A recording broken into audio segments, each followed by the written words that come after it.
Bom dia, boa tarde, boa noite, queridos alunos. Tudo bem? Professor Marcelo aqui, e hoje a gente vai começar a conversar sobre nutrição mineral em plantas. Esse talvez vai ser o tópico mais injustiçado aqui nas nossas aulas de fisiologia vegetal. Digo isso porque ele é um tópico extremamente amplo e a gente vai utilizar apenas algumas poucas aulas para tratar desse assunto. Então, eu preciso informar que a gente muitas vezes vai estar passando pelas funções de alguns nutrientes de forma bem superficial, né? Isso é mais por causa de uma limitação de tempo que a gente tem aqui no nosso curso de Fisiologia Vegetal. Por conta disso, eu vou deixar um manual de nutrição mineral para vocês no AVA. Então, quem se interessar mais por esse assunto, pode acessar esse manual para eventualmente tirar algumas dúvidas. Vamos lá, quando a gente pensa em nutrição mineral, a gente tem que primeiro pensar em o que compõe a massa de uma planta. Se a gente for pegar um tomateiro aqui, por exemplo, e a gente quer saber o que compõe a massa desse tomateiro, a gente vai ver que de 70% a 90% do peso fresco dessa planta é água, né? Então, isso aqui vai ser quase que uma regra para a maioria das plantas, né? Onde a gente vai ter esse número mágico aqui, mais ou menos de 90%. Geralmente, 90% do peso fresco de uma planta é água. Tá? Algumas plantas vão ter um peso fresco, uma quantidade maior de água, outras plantas uma quantidade menor de água, mas geralmente a gente vai ficar nesse faixa aqui, né? De 70% a 90% de peso fresco de uma planta sendo água. Então, quando a gente está falando de massa de uma planta, a gente está falando basicamente de água. Vamos tirar essa parte de água da equação, então. Vamos falar de peso seco, né? Quando a gente tira a água de uma planta, o que compõe a massa de uma planta? Aí a gente está falando basicamente de carbono, oxigênio e hidrogênio. Então, por exemplo, a gente está vendo aqui nesse gráfico de pizza que a massa de uma planta geralmente é 44% oxigênio, 7% hidrogênio, 42% de carbono. Carbono, oxigênio e hidrogênio são providos primordialmente pelo processo fotossintético. E esse pedacinho que está faltando aqui no nosso gráfico de pizza? A gente está falando que de 90% a 95% do peso seco de uma planta é carbono, oxigênio e hidrogênio. E esses 5% a 10% que está faltando aqui, o que é isso? Esses são os nutrientes que a planta absorve do solo. Tá? Então, a gente está vendo aqui ó, nesse gráfico de pizza aqui de baixo, aqueles 5% a 10%, se a gente abrir eles e a gente fizer um gráfico de pizza com eles, a gente vai ver essa proporção aqui de nutrientes minerais, né? São os nutrientes que a planta absorve do solo. Veja que, ó, em sua maioria, nitrogênio, fósforo e potássio. E a gente tem outros nutrientes também que vão compor o peso seco de uma planta. Por esse motivo, pessoal, a gente diz que as plantas elas são os mineradores da crosta terrestre. Tá? A gente pode pensar que as plantas elas inserem carbono na biosfera através do processo de fotossíntese, então elas transformam o carbono inorgânico em carbono orgânico e inserem esse carbono dentro da biosfera através do processo fotossintético. E podemos também dizer que uma coisa semelhante acontece com os nutrientes minerais, né? As plantas elas retiram esses nutrientes minerais do solo e tornam esses nutrientes minerais capazes de serem utilizados por outros componentes da biosfera, né? Então, quando a gente está lá comendo as nossas frutas, a gente está comendo as nossas verduras, a gente está basicamente correndo atrás desses compostos aqui que as plantas absorveram do solo, né? Que elas mineraram do solo, que elas adquiriram do solo, retiraram do solo, e isso aqui agora está disponível para ser consumido pela biosfera. Quando a gente começa a estudar um pouquinho sobre nutrição mineral e sobre componentes minerais que nutrem uma planta, a gente tem que lembrar da história desse cara aqui, do John Woodward, que foi um biólogo inglês, um dos pioneiros de estudos sobre nutrição mineral em plantas. Tá? E o John Woodward fez uns experimentos muito interessantes para entender como esses nutrientes minerais são importantes para as plantas crescerem. Vamos dar uma olhada em um dos experimentos que ele fez aqui. Ele basicamente tratou plantas com soluções diferentes e viu como essas soluções diferentes aumentavam o peso, aumentavam o ganho de peso de uma planta. Então vejam, por exemplo, que quando ele tratava plantas com água pura, ele tinha um ganho de peso de 55%. Então, a água pura é uma água basicamente sem sais minerais nenhum dentro dela, né? Então, essa planta está basicamente ganhando peso por adquirir essa água e por fazer fotossíntese, né? Então, 55% de ganho de peso. Veja que quando ele tratou com água da chuva, a gente já tem um ganho de peso um pouquinho maior do que quando a gente compara com a água pura, né? Isso acontece por quê? Porque a água da chuva a gente já tem alguns nutrientes minerais solvidos dentro dela, né? ela já não é uma água tão pura, e esses nutrientes minerais vão ajudar a planta a crescer, né? Então ela vai ter uma capacidade fotossintética maior, eventualmente, por aquisição desses nutrientes, ela vai conseguir crescer mais as raízes e eventualmente absorver mais água, e isso vai tudo gerar um ganho de peso maior do que o nosso controle ali, né? Do que a água pura. Quando ele tratou com a água do rio Tamisa, olha aqui, ó, 93% de ganho de peso. Compara com esses outros dois tratamentos aqui do lado, né? Então, tratar as plantas com água do rio Tamisa dava um ganho de peso maior do que tratar com água pura ou com água da chuva. Isso porque a gente está tratando agora de uma água que tem mais nutrientes minerais ainda solvidos dentro dela, né?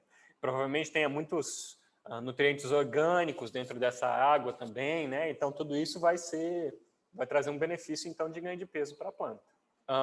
Ele, então, postulou, né? Ele observou que quanto mais rica em componentes minerais era a solução que ele utilizava para tratar as plantas dele, maior era o estímulo de crescimento que ele tinha nas plantinhas. Interessantemente, o experimento dele, a solução dele que deu o maior estímulo de crescimento para as plantas foi líquido de esgoto diluído. Imagina como deve ter ficado o cheiro do laboratório desse cara, né? Brincadeiras à parte, o esgoto, né? A gente tem basicamente matéria orgânica dentro daquela solução de esgoto. Então, você está basicamente dando um adubo para as plantas quando você dá esse tipo de solução para elas, né? Então, é óbvio que nesse tipo de tratamento, onde a gente vai ter vários componentes minerais dentro daquela solução, a gente vai ter um ganho de peso maior do que tratamentos como a água pura, por exemplo, onde a gente não tem sais minerais. O Woodward é autor de uma das frases mais importantes que a gente usa em termos de nutrição mineral. Ele postulou, então, que as plantas dependem de água e de elementos nela dissolvidos que se encontram na terra. Ou seja, as plantas elas estão tirando esses elementos minerais do solo onde elas estão inseridas. Quando a gente conseguir descobrir quais são esses elementos que são importantes, então, para as plantas crescerem, a gente vai poder prescindir da terra para cultivá-las. Então, o que o Woodward está dizendo para a gente? Se a gente saber quais são os elementos que são importantes para uma planta crescer e para ela se nutrir, a gente pode dar esses elementos para as plantas e obliterar os solos delas. Tá? Então, você pode tratar as plantas com uma solução contendo aqueles nutrientes minerais e elas estão independentes do solo nessa condição. Veja bem, isso é tão verdade que a gente usa esse preceito hoje em dia para um tipo de cultivo de plantas, que é justamente a hidroponia. O que a gente faz na hidroponia? A gente pega as nossas plantinhas e a gente faz as raízes delas crescerem dentro de uma solução aquosa, contendo todos os nutrientes minerais que são importantes para as plantas crescerem. A gente está agora eliminando a necessidade de um solo para essas plantas crescerem. Por quê? Porque a gente está dando todos os nutrientes minerais que são importantes para essa planta crescer, que anteriormente ela obteria do solo. E óbvio, estamos dando água para essa planta também. Tá? Então ele é o pai da técnica de hidroponia, né? Esse sistema onde a gente cresce as plantas sem uso do solo. Hoje em dia a gente tem até uma hidroponia um pouco mais avançada que a gente chama de aeroponia. Não sei se vocês já ouviram esse termo. Na aeroponia, a gente nem dá essa solução aquosa com os nutrientes minerais dessa forma que a gente está vendo nessa figura. Na aeroponia, a gente asperge nas raízes das plantas uma solução, tá? Através de gotículas de água. Nessas gotículas de água, a gente tem os nutrientes minerais dissolvidos. Quando a gente está falando de nutrientes minerais e de nutrição mineral, é importante a gente dividir os nutrientes que uma planta absorve em elementos essenciais e elementos não essenciais. O que são elementos essenciais e elementos não essenciais? Talvez o nome já indica para você o que eles são. Então, os elementos essenciais são aqueles que as plantas não vão conseguir completar o seu ciclo de vida se elas não absorverem aqueles elementos. Então, por exemplo, nitrogênio, fósforo e potássio. Se o teu solo não tem nitrogênio, fósforo e potássio, é bem capaz que a maioria das plantas que você colocar naquele solo não vai conseguir crescer e não vai conseguir completar o teu ciclo de vida. Dentro de elementos essenciais, a gente pode ainda fazer uma subdivisão, chamar eles de macronutrientes e micronutrientes.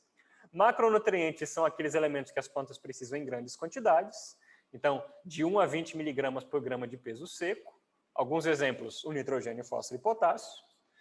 Micronutrientes, ao contrário, são aqueles elementos em que as plantas precisam de uma pouca quantidade para completar o seu ciclo de vida. Aí a gente está falando em menos de 1 miligrama por grama de peso seco, né? Entramos na casa aqui de microgramas. Então, alguns exemplos, a gente tem o ferro, o níquel, o cobre, o manganês, né, o molibdênio. Esses são elementos que são considerados micronutrientes. Então, elementos essenciais. As plantas precisam dele para completar o seu ciclo de vida. Dentro de elementos essenciais, a gente subdivide macronutrientes, aqueles que elas precisam em grandes quantidades para completar o seu ciclo de vida. Micronutrientes, aqueles que elas precisam em pouca quantidade para completar o seu ciclo de vida. Não se percam aqui. Tanto macro quanto micronutrientes são elementos essenciais, são importantes para a planta completar o seu ciclo de vida. Elementos não essenciais, agora falando daqueles elementos que a planta não necessita para completar o seu ciclo de vida. Tá? Ela pode eventualmente absorver esses elementos. Eu estou colocando aqui um exemplo, aqui, é o sódio. Tá? Sódio em algumas plantas é considerado um elemento não essencial. Então ela pode eventualmente tirar o sódio do solo, usar aquele sódio por algum processo fisiológico, mas ele é um elemento não essencial. Se a planta não absorvê-lo, ela consegue completar o seu ciclo de vida. Né? Ela consegue florescer, produzir sementes e seguir adiante com... Eu só quero que a gente tome cuidado um pouquinho com essas definições que a gente está trazendo aqui, com essas divisões, tá? Para a gente não pensar que tem elementos que são mais importantes que os outros, né?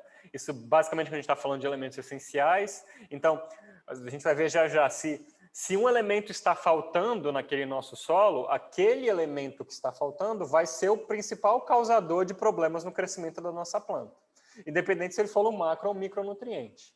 Né? Então, aquele elemento vai acabar se tornando mais importante para você e para a tua planta na hora de crescer. Tá? Então, cuidado em falar que o nitrogênio é mais importante que o ferro, porque o nitrogênio é um macronutriente e o ferro é um micronutriente. Não é bem assim, né?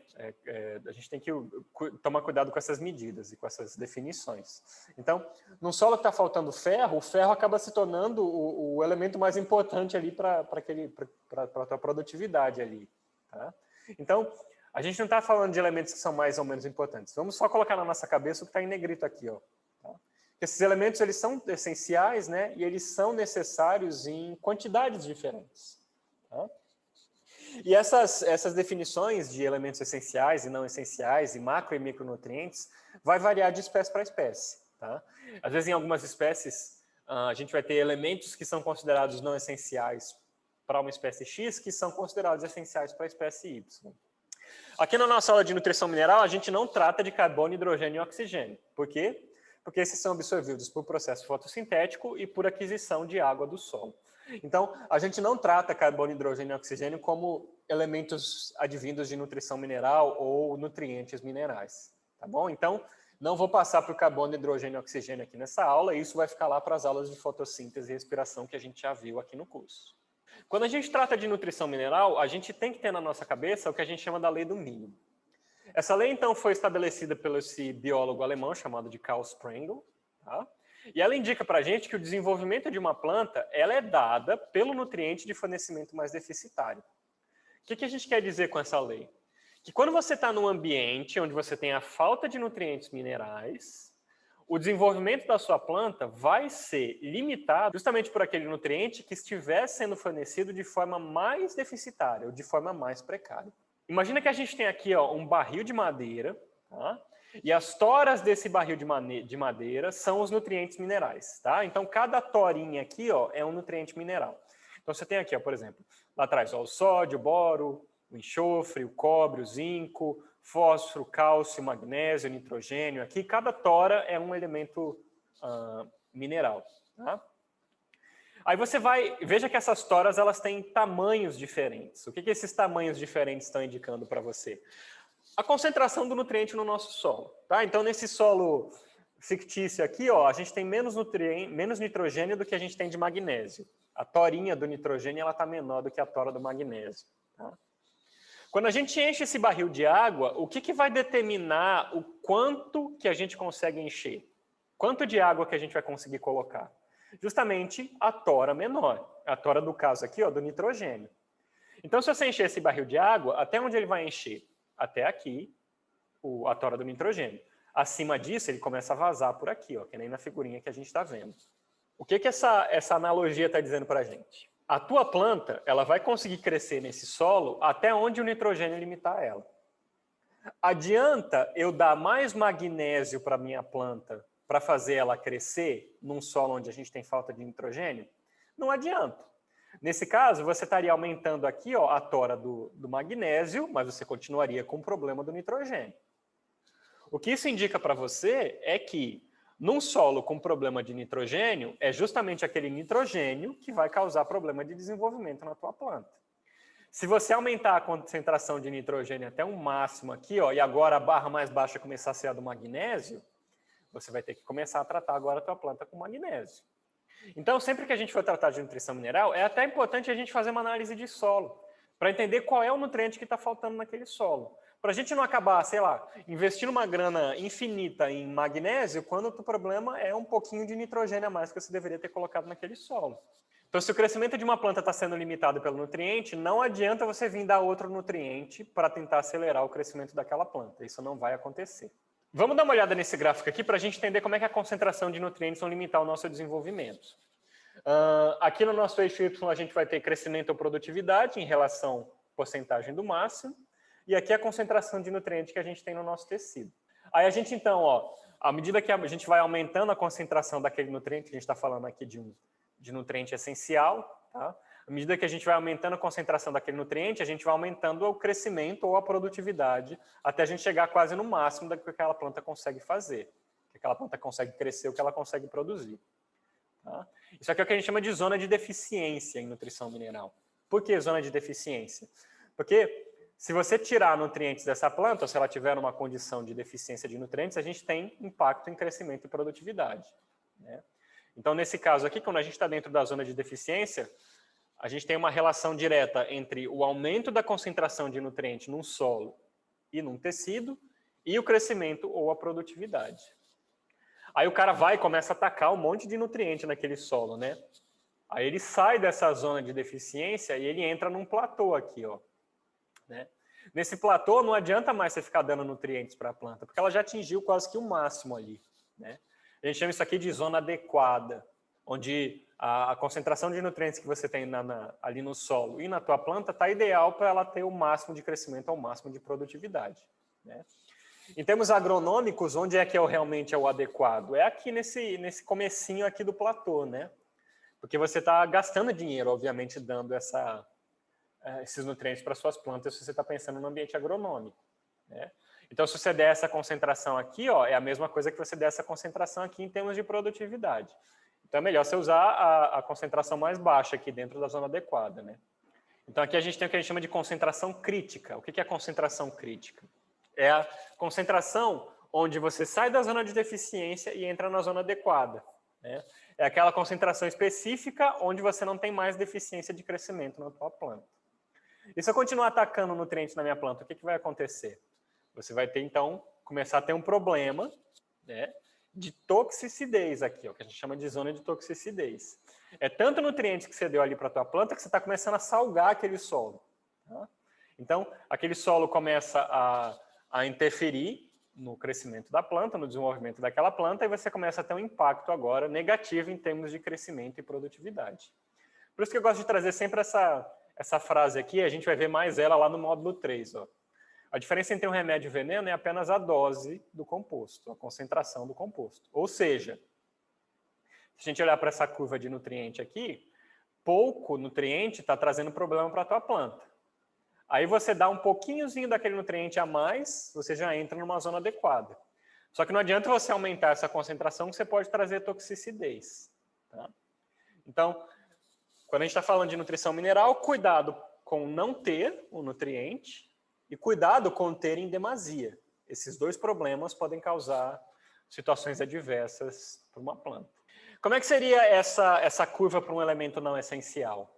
O elemento não essencial é aquele que a planta não precisa dele para completar o seu ciclo de vida. Então, a gente não tem aquela zona de deficiência, né, aqui no começo. Veja que a gente sempre começa com zona de tolerância, ou seja, não tem deficiência pela falta daquele nutriente, já que ele não é essencial. E aí a gente tem o que a gente chama aqui da toxicidez, né? Então, mesmo um elemento não essencial pode trazer toxicidez para a gente. Quando a gente fala de nutrição mineral, por onde que a gente vai fazer essa absorção? Por onde que as plantas absorvem nutrientes minerais? primordialmente pela raiz. E aí a gente lembra talvez um pouquinho lá do que a gente viu já no módulo 1 do nosso curso de Fisiologia Vegetal. O fluxo de água, então uma planta absorvendo água do solo através das suas raízes, né, por transpiração. Transpiração é a principal força que leva a planta a absorver a água. Os nutrientes vão vir junto com esse fluxo de água que está sendo absorvido pela raiz. Tá? Então aquela água que a planta absorve lá do solo traz junto com ela os nutrientes minerais. Então a raiz é o principal órgão que a gente tem de absorção de nutrientes minerais. As raízes apresentam várias adaptações para maximizar a absorção de nutrientes. Então, a gente tem o que a gente chama, por exemplo, de crescimento direcionado. Quando uma planta acha um bolsão de nutriente no solo, ela pode crescer a raiz em direção àquele bolsão de nutriente. Ela pode, se ela está numa condição de falta de nutriente, ela pode aumentar o tamanho da raiz. Pode se associar com fungos, né, para aumentar a zona de absorção e aumentar a capacidade que ela tem de absorver nutrientes em condições diferentes. Tá? Tudo isso são modificações que as raízes fazem para absorver mais nutrientes minerais. E, óbvio, a gente tem também o que a gente chama de absorção foliar. Tá? Não é tão relevante quanto a absorção pela raiz. A raiz é o principal órgão de absorção de nutrientes minerais, mas a folha consegue fazer alguma absorção de nutrientes, sim. Tá? Talvez em casa vocês já tenham feito. Às vezes a gente borrifa um pouquinho de nutrientes minerais, aqueles que vêm diluídos em água já, né? A gente borrifa nas nossas plantinhas e elas conseguem fazer absorção através da raiz. Através da folha, desculpa. E algumas plantas, como as plantas carnívoras, elas possuem modificações nas suas folhas para absorver nutrientes pela folha. Então, a planta carnívora, pessoal, ela usa insetos, ela se alimenta de insetos e outros animais de pequeno porte, para retirar nutrientes minerais desses animais. Tá? As plantas carnívoras, elas continuam fazendo fotossíntese. Tá? Então, ela não está tirando carbono, hidrogênio e oxigênio dos animais, desses animais com que elas se alimentam. Tá? Elas estão tirando esses nutrientes minerais que elas não conseguem encontrar no solo. Inclusive, essas plantas carnívoras, elas geralmente tendem a aparecer, tá, em termos evolutivos, em locais onde a gente tem solos pobres em nutrientes minerais. Isso é uma força evolutiva, né, que leva as plantas a desenvolverem estratégias como essa daqui. Já que eu não posso absorver meus nutrientes do solo, eu vou absorver meus nutrientes, então, de outros animais. Tá? Outra coisa que a gente já viu lá também no módulo 1, que é importante a gente salientar, é que características e fatores do solo podem alterar também a disponibilidade de nutriente. Né? Então, você ter, por exemplo, solos mais ácidos ou mais básicos podem alterar a capacidade de uma planta de absorver determinados nutrientes. Tá? A gente tem aqui, ó, a faixa legal de absorção de nutrientes minerais, geralmente um pH de 5,5. Se você torna o teu solo mais ácido do que isso, esses nutrientes começam a não ser capazes de serem absorvidos pelas plantas. Fica mais difícil da planta conseguir puxar aquele nutriente do solo. Por isso que, quando a gente faz análise de solo, o pH do solo é um fator importante, né, que a gente sempre olha na hora da gente estar fazendo nutrição mineral. Então, às vezes sua planta está com uma deficiência de nutrientes, às vezes não é nem o fato de você dar mais nutriente para a planta, mas sim corrigir o pH daquele solo.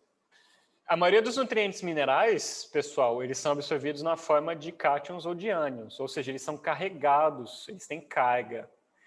E por conta de que a membrana plasmática ela tem permeabilidade seletiva, ela não deixa que nutrientes com carga passem pela membrana, a gente vai sempre precisar de proteínas de membrana que façam o transporte desses nutrientes para dentro ou para fora da célula vegetal. Tá?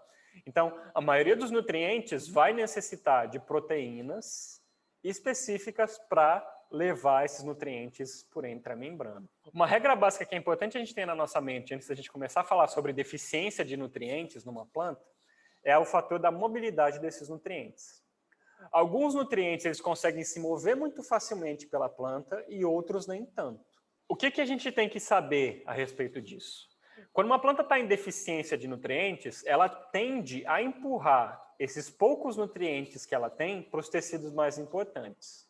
Órgãos novos, flores, frutos, sementes, tecidos em rápida divisão. Tá? Esses são os que a gente chama de órgãos mais importantes. Então, o que a planta vai querer fazer? Ela vai querer empurrar esses nutrientes para esses órgãos mais importantes.